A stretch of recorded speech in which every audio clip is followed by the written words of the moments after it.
Subscribe to our channel by clicking the subscribe button. Click the bell button and enjoy the latest uploads from our channel. الحمدللہ رب العالمین والصلاة والسلام علی سید المرسلین اما بعد۔ ایک بھائی سوال کرتے ہیں کہ داڑھی رکھنا فرض ہے یا سنت، اور اگر فرض ہے تو داڑھی کی مقدار کتنی ہونی چاہیے،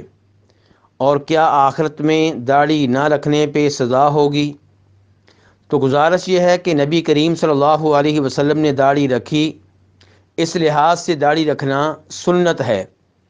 لیکن آپ نے داڑھی رکھنے پہ اکتفا نہیں کیا، بلکہ آپ نے امت کو بھی داڑھی رکھنے کا حکم دیا، بار بار دیا، اور طرح طرح کے الفاظ کے ساتھ دیا۔ چنانچہ آپ صلی اللہ علیہ وسلم ارشاد فرماتے ہیں ان احادیث میں جن کو امام بخاری اور امام مسلم اپنی اپنی حدیث کی کتب میں لے کر آئے ہیں کہ ارخ اللحا، ارج اللحا، وفر اللحا، اوف اللحا، اعف اللحا، ان تمام الفاظ کا خلاصہ یہ ہے، جیسا کہ امام نووی رحمہ اللہ فرماتے ہیں، کہ داڑھی کو اس کی حالت پہ چھوڑ دیا جائے، یعنی کہ داڑھی مونڈنے سے گریز کیا جائے، داڑھی کٹوانے سے گریز کیا جائے، داڑھی جیسی اللہ نے دی ہے ویسے اس کو بڑھنے دیا جائے۔ تو خلاصہ کلام یہ ہے کہ داڑھی رکھنا واجب ہے، فرض ہے، لازمی ہے، ضروری ہے، اور چونکہ داڑھی انبیاء کرام علیہم الصلوۃ والسلام نے رکھی ہے،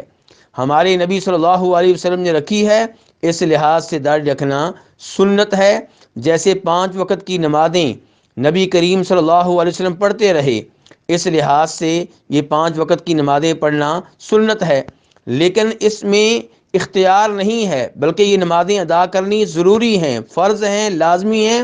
اس لحاظ سے آپ کہیں گے کہ 5 وقت کی نمازیں ادا کرنا فرض ہے، لازمی ہے، ضروری ہے۔ جہاں تک تعلق ہے سوال کے اس حصے کا کہ داڑھی کی مقدار کتنی ہونی چاہیے، تو داڑھی کو اس کی حالت پہ چھوڑ دیا جائے۔ نبی علیہ الصلوۃ والسلام نے داڑھی کو بڑھانے کا، لٹکانے کا، معاف کر دینے کا حکم دیا ہے، اور آپ نے اس کی کوئی حد بیان نہیں کی۔ اس کا مطلب یہ ہے کہ داڑھی پوری رکھی جائے۔ اگرچہ چند بزرگان دین اور سلف صالحین سے یہ ثابت ہے کہ وہ ایک مٹھ کے بعد داڑھی کاٹ لیا کرتے تھے۔ ہم ان بزرگوں کا احترام کرتے ہیں اور ان سے محبت کرتے ہیں، لیکن چونکہ یہ چیز نبی صلی اللہ علیہ وسلم سے ثابت نہیں ہے، اس لیے صحیح بات یہ ہے کہ داڑھی مکمل طور پہ رکھی جائے، اور وہاں استرا یا کینچی استعمال کرنے سے گریز کیا جائے۔ جہاں تک تعلق ہے سوال کے آخری حصے کا کہ داڑھی اگر نہ رکھی جائے تو کیا اس پہ سزا ہوگی، تو گزارش یہ ہے کہ اللہ اور اللہ کے رسول علیہ الصلوۃ والسلام کی اطاعت کرنا واجب ہے، لازمی ہے، ضروری ہے، اور جو اطاعت نہیں کرتا وہ نافرمان ہے۔ اور اللہ تعالیٰ فرماتے ہیں وَمَن يَعْصِ اللَّهَ وَرَسُولَهُ وَيَتَعَدَّ حُدُودَهُ يُدْخِلْهُ نَارًا خَالِدًا فِيهَا، کہ جو اللہ اور اللہ کے رسول کی نافرمانی کرے گا اور اللہ کی حدود کو تجاوز کرے گا تو اللہ تعالیٰ اسے جہنم کی آگ میں داخل کرے گا۔ اور ہمارا عقیدہ ہے کہ ان اللہ لا یغفر ان یشرک بہ ویغفر ما دون ذلک لمن یشاء، کہ اللہ رب العزت اس آدمی کو کبھی بھی معاف نہیں کریں گے جو شرک کی حالت میں فوت ہو جائے، لیکن جو شرک سے دور ہو، توحید کے اوپر ہو